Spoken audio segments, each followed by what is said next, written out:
The Coral Island by R.M. Ballantyne, A Tale of the Pacific Ocean. Chapter 24. It was many days after the events just narrated ere I recovered a little of my wonted spirits. I could not shake off the feeling for a long time that I was in a frightful dream, and the sight of our captain filled me with so much horror that I kept out of his way as much as my duties about the cabin would permit. Fortunately, he took so little notice of me that he did not observe my changed feelings towards him, otherwise it might have been worse for me. But I was now resolved that I would run away the very first island we should land at, and commit myself to the hospitality of the natives rather than remain an hour longer than I could help in the pirate schooner. I pondered this subject a good deal, and at last made up my mind to communicate my intention to Bloody Bill, for during several talks I had had with him of late, I felt assured that he too would willingly escape if possible. When I told him of my design, he shook his head. "No, no, Ralph," said he, "you must not think of running away here. Among some of the groups of islands you might do so with safety, but if you tried it here you would find that you had jumped out of the frying pan into the fire." "How so, Bill?" said I. "Would the natives not receive me?" "I thought they would, lad, but they would eat you too." "Eat me?" said I in surprise. "I thought the South Sea Islanders never ate anybody except their enemies." "Huh," ejaculated Bill. "I suppose 'twas your tender-hearted friends in England that put that notion into your head. There's a set of soft-hearted folk at home that I knows, and who don't like to have their feelings ruffled. And when you tell them anything they don't like, that shocks them, as they call it, no matter how true it is, they stop their ears and cry out, 'Oh, that is too horrible, we can't believe that,' and they say truth. And they can't believe it because they won't believe it.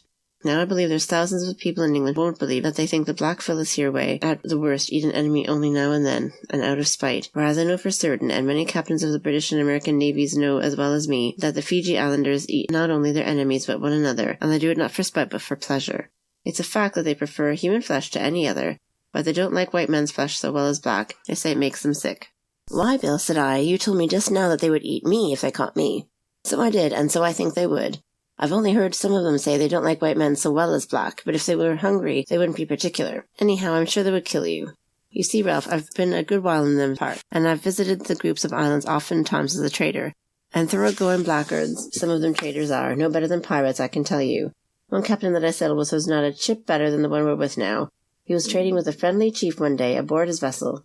The chief had swum off to us with the things for trade tied atop of his head, for them chaps are like otters in the water. Well, the chief was hard on the captain, and would not part with some of his things. When the bargaining was over, they shook hands, and the chief jumped overboard to swim ashore, but before he got 40 yards from the ship, the captain seized a musket and shot him dead. He then hove up anchor and put to sea, and as we sailed along shore, he dropped 6 black fellows with his rifle, remarking that would spoil the trade for the next comers. But as I was saying, I'm up to the ways of these fellows.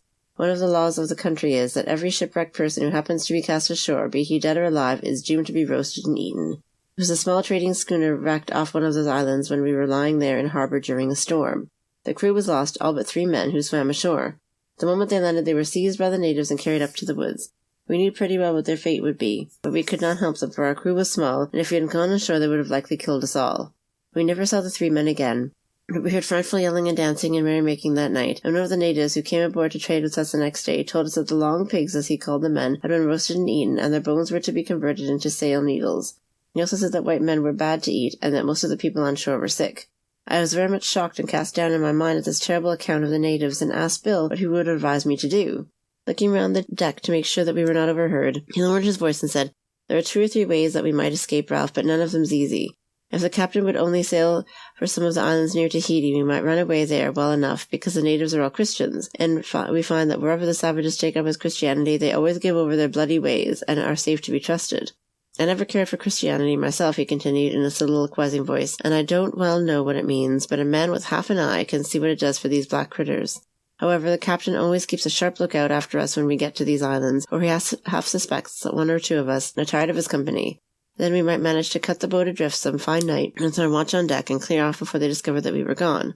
But we would run the risk of being caught by the blacks. I wouldn't like to try that plan. But you and I will think it over, Ralph, and see what's to be done. In the meantime, it's our watch below, so I'll go and turn in." Bill then bade me good night, and went below, while a comrade took his place at the helm. But feeling no desire to enter into conversation with him, I walked aft, and leaning over the stern, looked down into the phosphorescent waves that gurgled round the rudder, and streamed out like a flame of blue light in the vessel's wake. My thoughts were very sad, and I could scarce refrain from tears as I contrasted my present wretched position with the happy peaceful time I had spent on Coral Island with my dear companions. As I thought upon Jack and Peterkin, anxious forebodings crossed my mind. I pictured to myself the grief and dismay with which they would search every nook and corner of the island in a vain attempt to discover my dead body, or felt assured that if they did not see any sign of the pirate schooner or boat when they came out of the cave to look for me, they would never imagine that I had been carried away. I wondered, too, how Jack would succeed in getting Peterkin out of the cave without my assistance, and I trembled when I thought that he might lose presence of mind and begin to kick when he was in the tunnel. These thoughts were suddenly interrupted and put to flight by a bright red blaze which lighted up on the horizon to the southward and cast a crimson glow far over the sea. This appearance was accompanied by a low growling sound, as if of distant thunder, and at the same time the sky above us became black, while a hot, stifling wind blew around us in fitful gusts. The crew assembled hastily on deck, and most of them were under the belief that a frightful hurricane was pending, but the captain coming on deck soon explained the phenomena. "It's only a volcano," said he. "I knew there was one hereabouts, but thought it was extinct. Up there and furled top-gallant sails. Will likely have a breeze, and it's well to be ready." As he spoke, a shower began to fall, which we quickly observed was not rain but fine ashes. As we were many miles distant from the volcano, these must have been carried to us by the wind. As the captain had predicted, a stiff breeze soon afterwards sprang up, under the influence of which we speedily left the volcano behind us, but during the greater part of the night we could see its lurid glare and hear its distant thunder. The shower did not cease to fall for several hours, and we must have sailed under it for nearly 40 miles, perhaps farther. When we emerged from the cloud, our decks and every part of the rigging were completely covered with a thick coat of ashes. I was much interested in this, and recollected that Jack had often spoken of many of the islands in the Pacific being volcanoes, either active or extinct, and had said that the whole region was more or less volcanic, and that some scientific men were of the opinion that the islands of the Pacific were nothing more or less than the mountain tops of a huge continent which had sunk under the influence of volcanic agency. 3 days after passing the volcano, we found ourselves a few miles to windward of an island of considerable size and luxuriant aspect. It consisted of 2 mountains, which seemed to be nearly 4,000 feet high. They were separated from each other by a broad valley, whose thick-growing trees ascended a considerable distance up the mountain-sides, and rich level plains or meadowland spread round the base of the mountains, except at the point immediately opposite the large valley, where a river seemed to carry the trees, as it were, along with it down to the white sandy shore. The mountain-tops, unlike those of our coral island, were sharp, needle-shaped, and bare, while their sides were more rugged and grand in outline than anything I had yet seen in those seas. Bloody Bill was beside me when the island first hove in sight. "Ha!" he exclaimed, "I know that island well. They call it Emo." "Have you been here before, then?" I inquired. "Aye, that I have, often, and so is this schooner. 'Tis a famous island for sandalwood. We have taken many cargoes off it already, and have paid for them, too, for the savages are so numerous that we dared not try to take it by force. But our captain has tried to cheat them so often that now they're beginning not to like us overmuch. Besides, the men behaved ill last time we were here, and I wonder the captain is not afraid to venture. But he's afraid of nothing earthly, I believe." We soon ran inside the barrier coral reef, and let go our anchor in 6 fathoms water, just opposite the mouth of a small creek, whose shores were densely covered with mangroves and tall umbrageous trees. The principal village of the natives lay about half a mile from this point. Ordering the boat out, the captain jumped into it and ordered me to follow him. The men, 15 in number, were well armed, and the mate was directed to have Long Tom ready for emergencies. "Give way, lads," cried the captain. The oars fell into the water at the word. The boat shot from the schooner's side, and in a few minutes reached the shore. Here, contrary to our expectation, we were met with the utmost cordiality by Ramata, the principal chief of the island, who conducted us to a house and gave us mats to sit upon. Observed in passing that the natives, of whom there were 2,000 or 3,000, were totally unarmed. After a short preliminary palaver, a feast of baked pigs and various roots was spread before us, of which we partook sparingly, and then proceeded to business. The captain stated his object in visiting the island, regretted that there had been a slight misunderstanding during the last visit, and hoped that no ill will was borne by either party, and a satisfactory trade would be accomplished. Ramata answered that he had forgotten there had been any differences between them, protested that he was delighted to see his friends again, and assured them they should have every assistance in cutting and embarking the wood. The terms were afterwards agreed on, and we rose to depart. All this conversation was afterwards explained to me by Bill, who understood the language pretty well. Ramata accompanied us on board, and explained that a great chief from another island was then on a visit to him, and that he was to be ceremoniously entertained on the following day. After begging to be allowed to introduce him to us, and receiving permission, he sent his canoe ashore to bring him off. At the same time he gave orders to bring on board his 2 favourites, a cock and a parakeet. While the canoe was gone on this errand, I had time to regard the savage chief attentively. He was a man of immense size, with massive but beautifully moulded limbs and figure, only parts of which, the broad chest and muscular arms, were uncovered. For although the lower orders generally wore no other clothing than a strip of cloth called a maro around their loins, the chief on particular occasions wrapped his person in voluminous folds of a species of native cloth made from the bark of the Chinese paper mulberry. Ramata wore a magnificent black beard and moustache, and his hair was frizzed out to such an extent that it resembled a large turban in which was stuck a long wooden pin. I afterwards found that this pin served for scratching the head, for which purpose the fingers were too short without disarranging the hair. But Ramata put himself too much a greater inconvenience on account of his hair, for we found that he slept with his head resting on a wooden pillow, in which was cut a hollow for the neck, so that the hair of the sleeper might not be disarranged. In 10 minutes the canoe returned, bringing the other chief, who certainly presented a most extraordinary appearance, having painted one half of his face red and the other half yellow, besides ornamenting it with various designs in black. Otherwise he was much the same in appearance as Ramata, and not so powerfully built. As this chief had never seen a ship before, except perchance some of the petty traders that at long intervals visit these remote islands, he was much taken up with the neatness and beauty of all the fittings of the schooner. He was particularly struck with the musket which was shown to him, and asked where the white men got hatchets hard enough to cut the tree of which the barrel was made. While he was thus engaged, his brother chief stood alone, talking with the captain, and fondling a superb cock and a little blue-headed parakeet, the favourites of which I have before spoken. I observed that all the other natives walked in crouching posture while in the presence of Ramata. Before our guests left us, the captain ordered the brass gun to be uncovered and fired for their gratification, and I have every reason to believe he did so for the purpose of showing our superior power, in case the natives should harbour any evil designs against us. Ramata had never seen this gun before, as it had not been uncovered on previous visits, and the astonishment with which he viewed it was very amusing. Being desirous of knowing its power, he begged that the captain would fire it, so a shot was put into it. 2 chiefs were then directed to look at a rock about 2 miles out to sea, and the gun was fired. In a second the top of the rock was seen to burst asunder and to fall in fragments into the sea.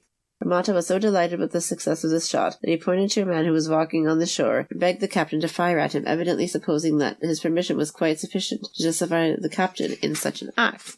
He was therefore surprised and not a little annoyed when the captain refused to fire at the native and ordered the gun to be housed. Of all the things, however, that afforded matter of amusement to these savages, that which pleased Ramata's visitor was the ship's pump. He never tired of examining it and pumping up the water. Indeed, so much was he taken up with his pump that he could not be prevailed on to return on shore, but sent a canoe to fetch his favourite stool, in which he seated himself, and spent the remainder of the day in pumping the bilge water out of the ship. The next day the crew went ashore to cut sandalwood, while the captain with 1 or 2 men remained on board, in order to be ready, if need be, with the brass gun, which was unhoused and conspicuously elevated with its capacious muzzle, directed point-blank at the chief's house. The men were fully armed as usual, and the captain ordered me to go with them and to assist in the work. I was much pleased with this order, for it freed me from the captain's company, which I could not now endure, and it gave me an opportunity of seeing the natives. As we wound along in single file through the rich fragrant groves of banana, coconut, breadfruit, and other trees, I observed that there were many of the plum and banyan trees, with which I had become familiar on the Coral Island. I noticed also large quantities of taro roots, yams, and sweet potatoes growing in enclosures. On turning into an open glade of the woods, we came abruptly upon a cluster of native houses. They were built chiefly of bamboos, and were thatched with the large, thick leaves of the pandanus, but many of them had little more than a sloping roof, and 3 sides with an open front, being the most simple shelter from the weather that could be well imagined. Within these and around them were groups of natives, men, women, and children, who all stood up to gaze at us as we marched along, followed by the party of men whom the chief had set to escort us. About half a mile inland we arrived at the spot where the sandal-grey wood grew, and while the men set to work, I clambered up an adjoining hill to observe the country. About midday the chief arrived with several followers, one of whom carried a baked pig on a wooden platter, with yams and potatoes on several plantain leaves, which he presented to the men, who sat down under the shade of a tree to dine. The chief sat down to dine also, but to my surprise, instead of feeding himself, one of his wives performed that office for him. I was seated beside Bill, and asked him the reason for this. "I believe it is beneath his dignity to feed himself," answered Bill, "but I dare say he's not particular except on great occasions. They have a strange custom among them, Ralph, which is called taboo, and they carry it to great lengths. If a man chooses a particular tree for his god, the fruit of that tree is tabooed to him, and if he eats it, he's sure to be killed by his people, and eaten, of course, by killing for means hair away. Then, you see that great mop of hair on the chief's head? Well, he has a lot of barbers to keep it in order, and it's law that whoever touches the head of a living chief or the body of a dead one, his hands are tabooed, so that way the barber's hands are always available, and they don't use them for their lives, but have to be fed like big babies, as they are, I'm sure enough." "That's odd, Bill, but look there," said I, pointing to a man whose skin was much lighter than colour than the generality of the natives. "I've seen a few of these light-skinned fellows among the Fijians. They seem to me to be of quite a different race." "So they are," answered Bill. "These fellows come from the Tongan Islands, which lie a long way to the eastward. They come here to build their big war canoes, and as they take 2 and sometimes 4 years to build, there's always some of the brown skins among the black serpents in these islands." "By the way, Bill," said I, "your mentioning serpents reminds me that I have not seen a reptile of any kind since I got home to this part of the world." No more then, said Bill. If you accept the people themselves, there's nothing on the islands but a lizard or two and some sick, harmless things. But I never see any myself. If there's none on the land, however, if there's more than enough in the water, and that minds me of a wonderful brute they have here. But come, I'll show it to you. So saying, Bill arose, and leaving the men still busy with the baked pig, led me into the forest. After proceeding a short distance, we came upon a small pond of stagnant water. A native lad had followed us, to whom I had beckoned to come to us. On Bill saying a few words to him which I did not understand, the boy advanced to the edge of the pond and gave a low, peculiar whistle. Immediately the water became agitated, and an enormous eel thrust its head above the surface, allowing the youth to touch it. It was about 12 feet long, and as thick around as the body of a child and a man's thigh. There, said Bill, his lip curling with his counterpart. What do you think of that for a god, Ralph? This is one of your gods, and this is how many times it has been fed with dozens of living babies already. How many more will it get before it dies? Babies, said I with an incredulous look. Aye, babies, returned Bill. Your soft-hearted folk at home would say, oh, horrible, impossible, to that, and then go away as comfortable and unconcerned as if they were saying horrible, impossible had made it a lie. But I tell you, Ralph, it's a fact. I've seen it with my own eyes the last time I was here, and mayhap if you stop a while at this accursed place and keep a sharp lookout, you'll see it too. They don't feed it regularly with living babies, but they do give it one now and then as a treat. Oh, you brute, cried Bill in disgust, giving the reptile a kick on the snout with his heavy boot that sent it sweltering back in agony in its loathsome pool. I thought it lucky for Bill, indeed all of us, that the native youth's back happened to return at the time, for I am certain that if the poor savages had come to know we had so rudely handled their god, we should have had to fight our way back to the ship. As we retraced our steps, I questioned my companion further. How comes it, Bill, that the mothers allow such a dreadful thing to be done? Allow what the mothers do it. It seems to me that there's nothing too fiendish or diabolical for these people to do. Why, in some of the islands they have an institution called Heori, and the persons connected with that body are ready for any wickedness that mortal man can devise. In fact, they stick at nothing, and one of their customs is to murder the infants the moment they are born. The mothers agree to it, and the fathers do it. And the mildest ways they have of murdering them is by sticking them through the body with sharp splinters of bamboo, strangling them with their own thumbs, or burying them alive. I felt sick at heart while my companion recited these horrors. But it's a curious fact, he continued after a pause, during which we had walked in silence toward the spot where we had left our comrades. It's a curious fact that whenever the missionaries get a footing, all these things do come to an end at once, and the savages take doing each other good and singing psalms just like Methodists. God bless the missionaries, said I, while a feeling of enthusiasm filled my heart, so that I could speak with difficulty. God bless and prosper the missionaries till they get their footing in every island of the sea. I would say amen to that prayer, Ralph, if I could, said Bill in a deep, dark voice. But it would be a mere mockery for a man to ask a blessing for others who dare not ask for one for himself. But Ralph, he continued, I've not told you what my half of the abominations I have seen during my life in these seas. If we pull along together, lad, I'll tell you more, and if times have not changed very much since then I was here last, it's like that you'll have a chance of seeing me a little for yourself before long.